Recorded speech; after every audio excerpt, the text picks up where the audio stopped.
Ethan Cole had less than 3 minutes to notice what everyone else ignored, or a little girl on a quiet Asheville street would become another forgotten emergency. He was only on leave, walking his retired German Shepherd, when her breathing collapsed into sharp, panicked gasps. What happened when a Navy SEAL knelt beside a stranger's child, while the crowd hesitated, would reveal a truth far deeper than an asthma attack, and set protection in motion no one expected. And here's the part nobody saw coming. The girl struggling to breathe was about to be seen, protected, and never invisible again. Hit subscribe if you believe real heroes still exist. Comment where you're watching from, and share this with someone who needs a reminder that miracles can begin with one person stopping. Morning settled over Asheville with a thin winter sun, the air sharp enough to sting the lungs, the brick sidewalks still holding the night's chill, as if the city had not fully decided to wake.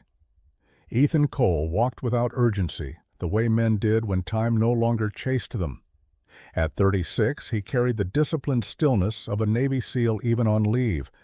Broad shoulders under a charcoal jacket, posture straight without stiffness, movements economical, deliberate. His hair was cropped short, brown threaded faintly with premature gray, earned rather than inherited, and a neatly trimmed beard traced a jaw hardened by years of command and consequence. Ethan's eyes were the kind that noticed exits before menus, hands before smiles, not unkind eyes but alert ones. War had taught him that calm was not the absence of danger, only the decision to remain steady inside it. At his side padded Ranger, a 6-year-old German Shepherd retired from K-9 through service, black and tan coat thick and well-kept, amber eyes intelligent and watchful. Ranger walked half a step behind Ethan's knee, not from training alone, but from preference. He liked knowing exactly where his human was. The dog bore faint scars along one hind leg from shrapnel in a desert years ago, and since then he had become quieter, more observant, as if sound itself were something to ration. Children adored him. Adults trusted him. Other dogs sensed authority and gave space. Ethan was in Asheville for 4 days. No mission brief, no gear list, no radio, murmuring in his ear. Just coffee, mountains, and the promise he had made to himself after his last deployment. Learn how to be still without feeling useless. Ranger was part of that promise. Leaving the team had been harder than leaving combat. The silence afterward felt louder than gunfire, and Ranger, grounded and present, helped fill it. They passed storefronts and early risers, a bakery opening its doors, a couple arguing softly over directions, a busker tuning a guitar. Then Ranger slowed, his ears lifted. Ethan felt it too, that subtle change in the air that never showed on weather apps. Something was wrong. Near the entrance of a small public square, a girl stood hunched over, hands braced on her knees. She was small for her age, later Ethan would guess 10, maybe 11, with pale skin flushed unevenly, blonde hair pulled into a loose ponytail that had begun to slip. She wore a thin blue hoodie far too light for February and jeans frayed at the cuffs. Her breaths came in sharp whistling pulls, each inhale a struggle, each exhale incomplete. Panic shone in her wide blue eyes, not dramatic, not loud, but contained in the terrible way children learn to contain fear when no one came fast enough. Her name, Ethan would learn, was Lily Parker. People noticed, people always did. But noticing and acting were different muscles. A man slowed, frowned, kept walking. A woman hovered uncertainly, then stepped back. Someone raised a phone, unsure. Whether this was danger or drama, Ethan was already moving. He knelt smoothly in front of Lily, lowering himself to her level so she would not feel towered over. Ranger lay down immediately at her side, long body pressed against her leg, a steady warmth and weight. The dog's presence was deliberate. Ranger understood grounding the way medics understood pressure. "Hey," Ethan said softly, voice low and even, the same tone he used in helicopters and triage tents. "You're okay. I'm here. You're having trouble breathing, right?" Lily nodded weakly, clutching her chest, eyes flicking to the crowd and back to him. Ethan noticed the faint yellowing bruise near her collarbone, old enough to be healing, new enough to be wrong. He filed it away without letting it reach his face. "I'm Ethan," he continued. "This is Ranger. He's going to stay with you." Ranger lifted his head once, eyes gentle, then settled again. Ethan guided Lily into a seated position, knees bent, leaning slightly forward. "Put your hands on your knees. Good. Now breathe with me. Slow. In through your nose if you can, out through your mouth, like you're blowing through a straw." Lily tried. The sound was still tight, but her shoulders dropped a fraction. Ethan kept counting quietly, not numbers, but rhythm.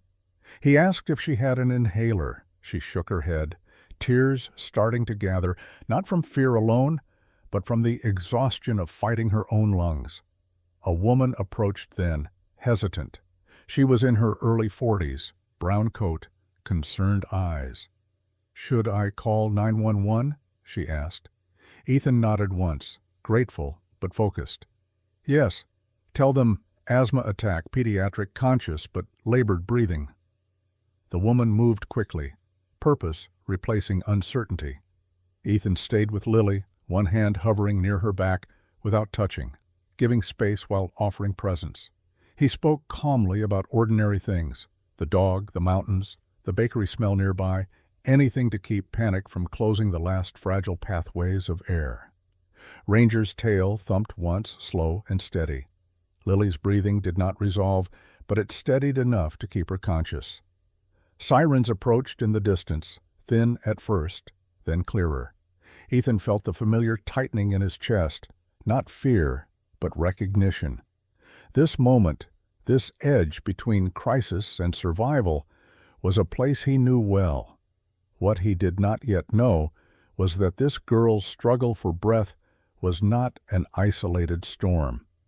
It was part of a longer winter she had been enduring alone. And that by choosing to kneel on a cold Asheville sidewalk instead of walking past, Ethan and Ranger had already stepped into a story that would not end with sirens, but with truths long kept behind closed doors. The ambulance arrived with a controlled urgency, not chaos, but purpose, its lights washing the square in red and white. Ethan stepped back only when the paramedics took over, his movements precise, respectful, as if handing a fragile instrument to steadier hands. Ranger stayed where he was until Ethan touched his collar once, a silent release. Only then did the dog rise, amber eyes never leaving Lily as oxygen was fitted over her small face, and the terrible whistle in her breathing softened into something survivable. The lead paramedic was Jason Moore, a broad-shouldered man in his early 40s with a shaved head and a weathered face that spoke of long nights and longer roads. His voice was calm, practiced, the voice of someone who had learned that panic was contagious and discipline was medicine. Jason glanced once at Ethan, reading him quickly. The posture, the stillness, the way the girl responded to his presence. "You military?" he asked quietly. Ethan nodded once. "Former." Jason nodded back. No more questions needed. They lifted Lily onto the stretcher. She was lighter than she should have been for her age, a detail Jason noted without comment.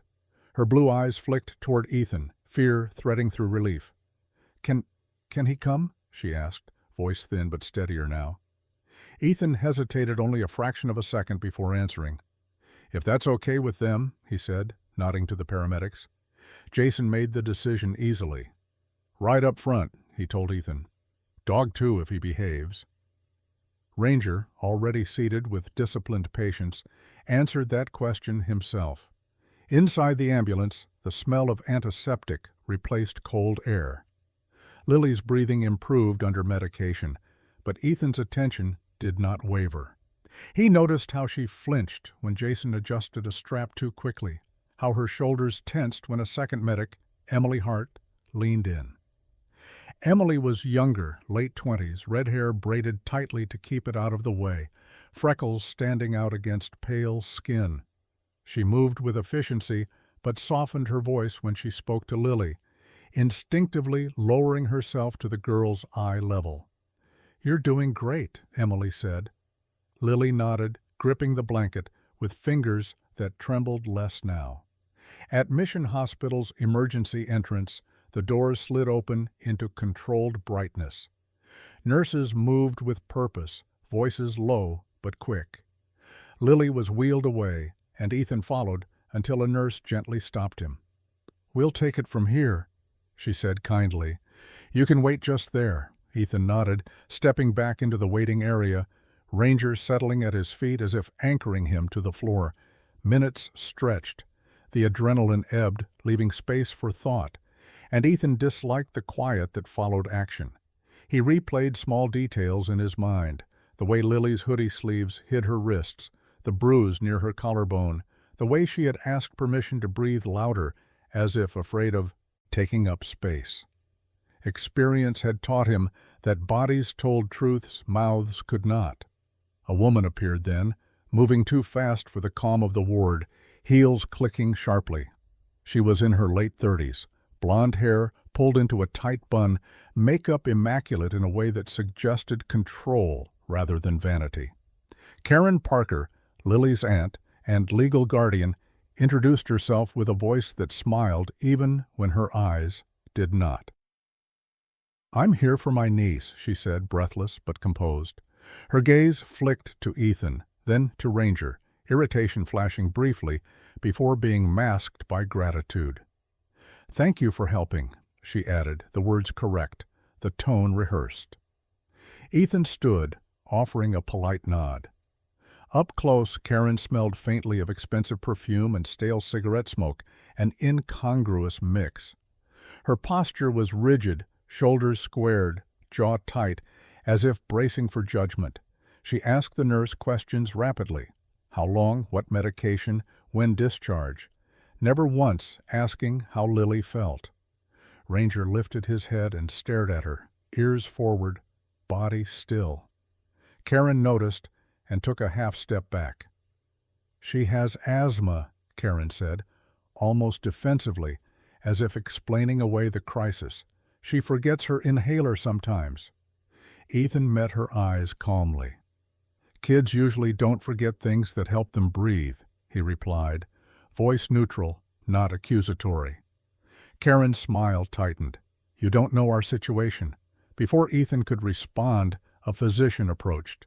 Dr. Matthew Lewis, mid-50s, tall and lean with graying hair and tired eyes softened by empathy. He had the careful manner of someone who had learned to speak truth without cruelty. "Ms. Parker," he said, addressing Karen, "we're stabilizing Lily, but I'd like to ask a few questions, and I'll need to speak with her alone for a bit." Karen's protest rose quickly, then stalled under the steady professionalism of the room. Ethan watched as Karen reluctantly agreed, her fingers clenching her purse strap. As she moved away, Dr. Lewis turned briefly to Ethan. "You did well," he said quietly. "Not just the breathing, staying." Ethan nodded, unsure why the word settled so heavily in his chest. When Lily was finally moved to observation, Dr. Lewis returned. "She asked if the man with the dog was still here," he said.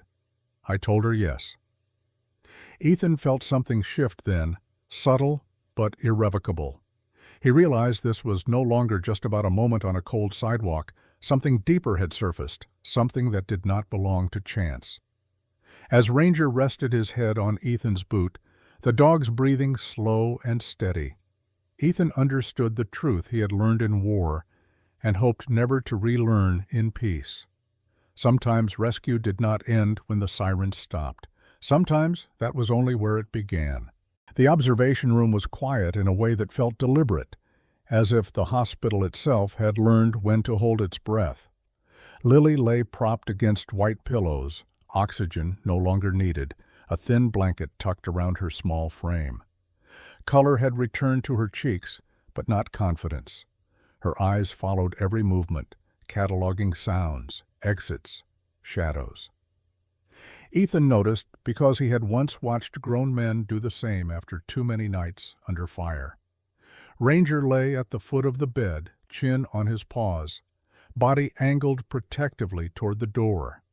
Dr. Matthew Lewis returned with a woman Ethan had not seen before. Rebecca Owens, the hospital's pediatric social worker, was in her early 50s, tall and slender, with iron-gray hair cut neatly at her jaw. Her face carried the calm of someone who had learned to listen without flinching. She wore simple clothes, no jewelry except a wedding band worn thin with time. Rebecca's voice was gentle but direct, the kind that invited truth by making space for it. She pulled a chair close to Lily's bed and sat so they were eye level. "Lily," Rebecca said softly, "I'd like to talk with you for a bit. Just us." Lily's fingers tightened in the blanket. Her eyes darted to the door. "She'll be mad," Lily whispered. The words were small, but they landed with weight. Rebecca nodded slowly. "I hear that you're worried about someone being angry. Right now, you're safe here. No one else will be in the room unless you want them to be." Lily hesitated, then glanced at Ethan. He met her gaze and gave a small nod. Steady, Fa-Shen-ing her courage rather than pushing it. Ranger's tail thumped once, quiet encouragement. When Karen Parker tried to enter moments later, Rebecca stepped out to meet her. Karen's posture stiffened immediately, her smile tightening as Rebecca explained hospital protocol and the need for a private conversation. Karen's blonde bun was immaculate, but a vein pulsed at her temple. "I'm her guardian," she said sharply. Rebecca's response was calm, practiced. "And our responsibility is Lily's safety." Karen crossed her arms, heels tapping against the floor, irritation leaking through composure. Ethan watched from the waiting area, recognizing the telltale signs of control challenged. Inside the room, Lily's words came slowly at first, like someone testing ice with a toe. She spoke about forgetting her inhaler because it was kept locked away so I don't lose it. She talked about being told to be quiet, about nights when coughing earned punishment instead of care. Rebecca listened without interruption, occasionally asking gentle clarifying questions. When Lily mentioned the bruises, her gaze dropped. "I fall a lot," she said automatically, then stopped, as if realizing the lie no longer fit. Silence stretched, then cracked. "I get grabbed," Lily whispered, "when I don't listen." Rebecca did not react outwardly. Years of work had taught her that shock helped no one. She acknowledged Lily's courage, explained what would happen next in simple, honest terms, and assured her that telling the truth was not betrayal. Outside, Dr. Lewis documented findings with careful precision, noting inconsistencies between reported history and physical evidence. Ethan understood then how systems moved, not fast, not dramatically, but with gravity once momentum began. A uniformed officer arrived quietly an hour later. Officer Daniel Brooks, early 30s, average build, brown hair cropped short, carried himself with a respectful seriousness. His eyes were kind but alert, the eyes of someone who still believed the job could do good if done right. He spoke briefly with Rebecca and Dr. Lewis, took notes, asked measured questions. There was no spectacle, no raised voices, just the steady construction of a record that could not be dismissed as misunderstanding. When Karen Parker was informed that Child Protective Services had been notified, her reaction was swift and sharp. "This is ridiculous," she snapped. "She's dramatic. She's always been difficult." The words hung in the corridor, revealing more than she intended. Officer Brooks responded evenly, explaining procedure, rights, next steps. Karen's anger cooled into something harder, more calculating. Ethan noticed how she avoided eye contact with Lily when allowed back in briefly, how her touch lingered too tightly on the girl's shoulder. Ranger rose then, placing himself subtly between them. Karen recoiled as if from an electric fence. By evening, Lily was moved to a pediatric ward under protective status. Rebecca explained that Lily would not be going home that night. Relief washed over Lily's face so quickly it startled Ethan. Relief before fear, that told him everything. Lily asked one question then, voice barely above her breath. "Will he stay?" She meant Ethan. Rebecca looked at him. Hospital policy was clear, but discretion existed. Dr. Lewis intervened. "He can sit for a bit longer," he said. "He's part of why she's breathing." Ethan sat beside the bed, hands clasped loosely, Ranger pressed warm against his leg. Lily spoke quietly about school she missed, about liking science, about wishing breathing didn't feel like work. Ethan listened, offering presence rather than solutions. He knew better than to promise what he could not control. But as the lights dimmed and Lily's breathing settled into sleep, Ethan made one promise to himself instead. He would not disappear when things became complicated. Outside, paperwork moved forward, phone calls were made, and a line was crossed that could not be uncrossed. The truth had found its voice, fragile but clear. And in a hospital room smelling faintly of antiseptic and hope, a child slept without fear for the first time in longer than she could remember. Morning light slipped into the pediatric ward in careful bands, pale and steady, as if the sun itself had learned to knock. Ethan woke in the chair beside Lily's bed with the familiar discipline of a man trained to surface alert. Ranger lifted his head at the same moment, ears pricked, then relaxed when he saw Lily still sleeping, her breathing slow and even, a small miracle repeated with each rise of her chest. The hospital had moved with quiet efficiency overnight.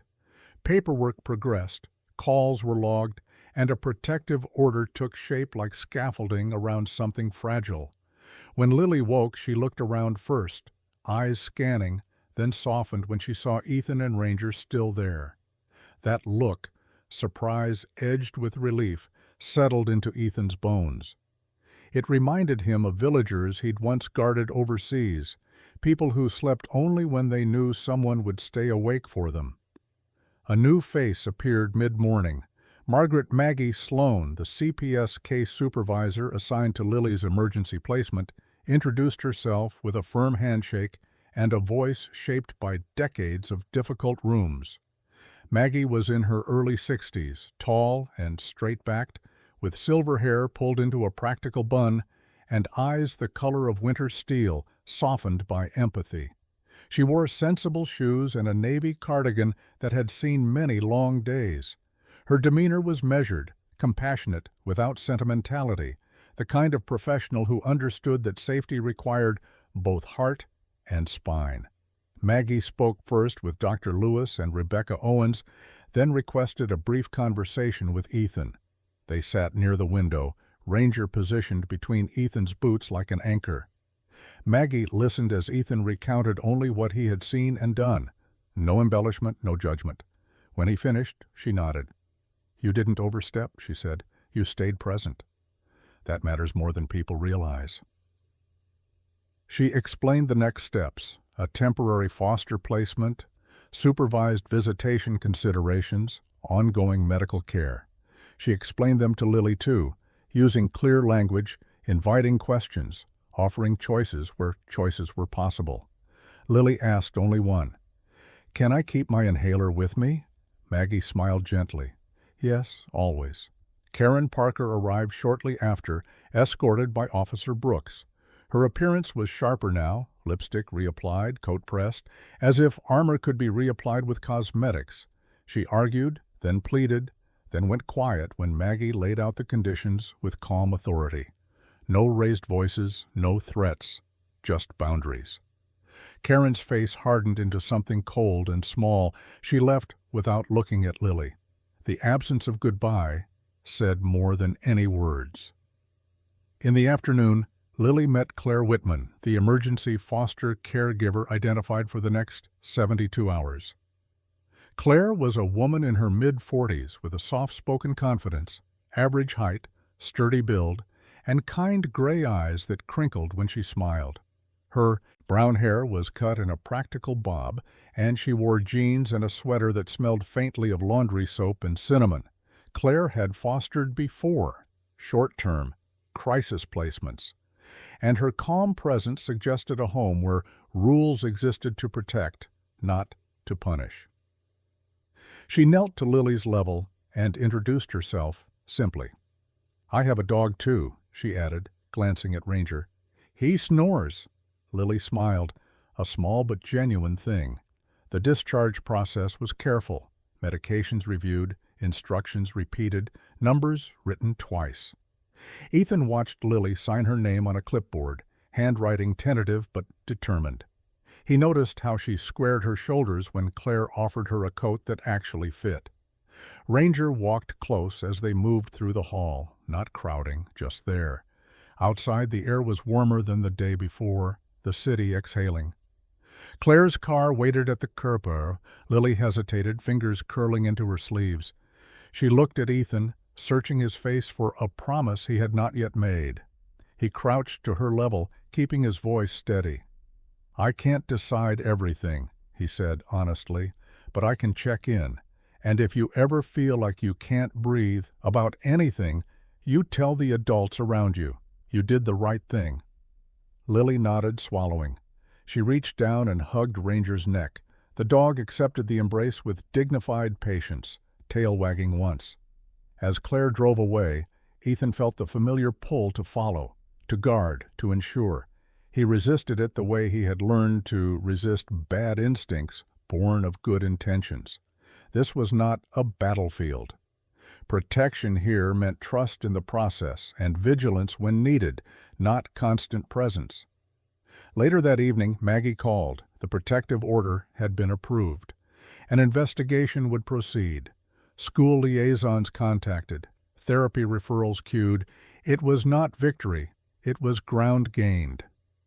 Ethan thanked her and ended the call, then sat on the hotel bed with Ranger's head heavy on his thigh. He felt the ache of responsibility settle in, not the burden of command, but the quieter weight of care.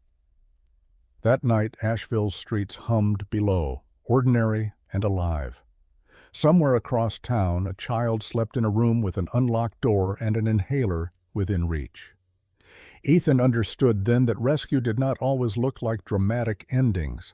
Sometimes it looked like continuity, tomorrow arranged carefully enough that fear did not get to decide first.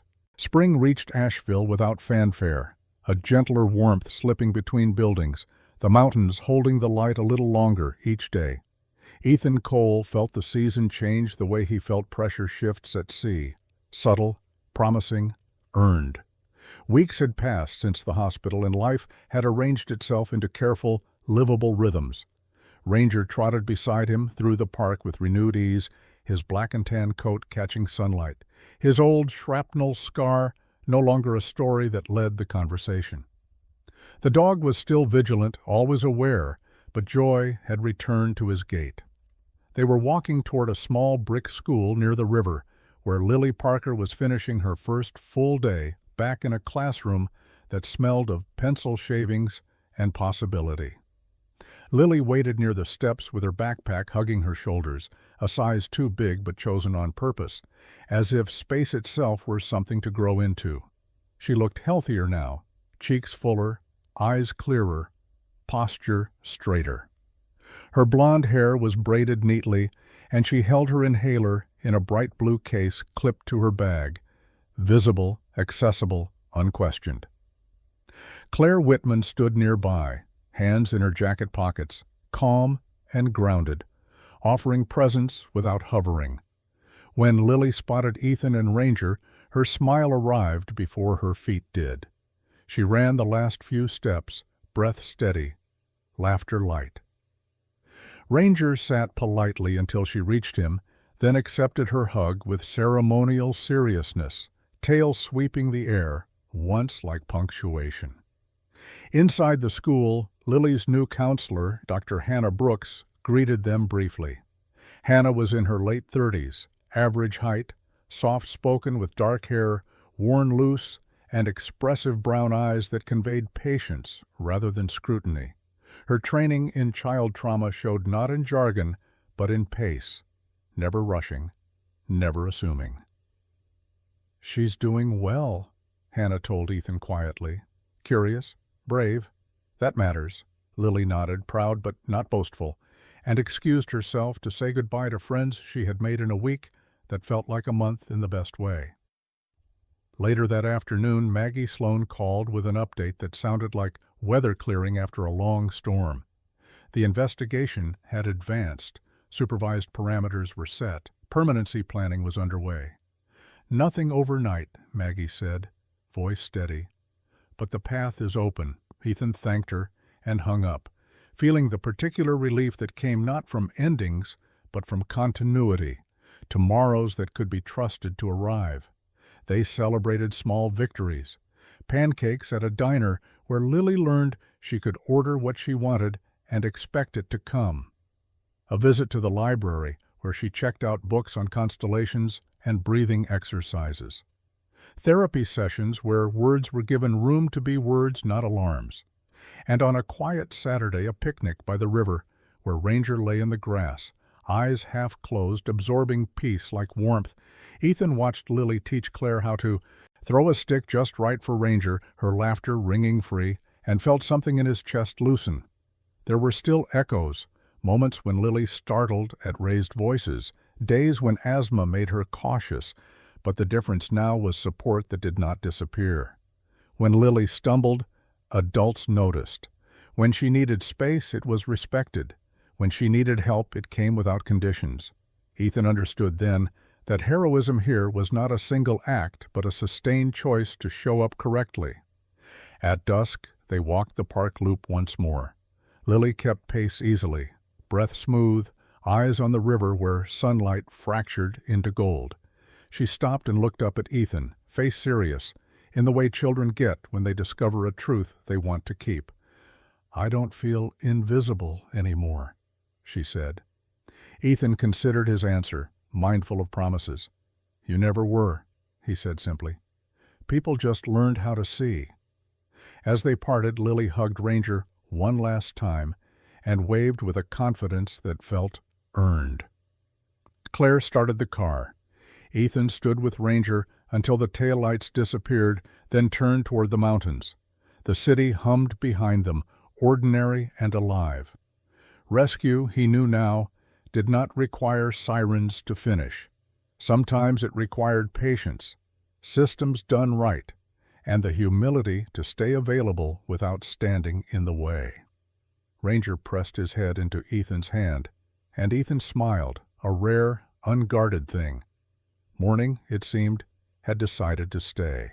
Sometimes miracles do not arrive with thunder or blinding light.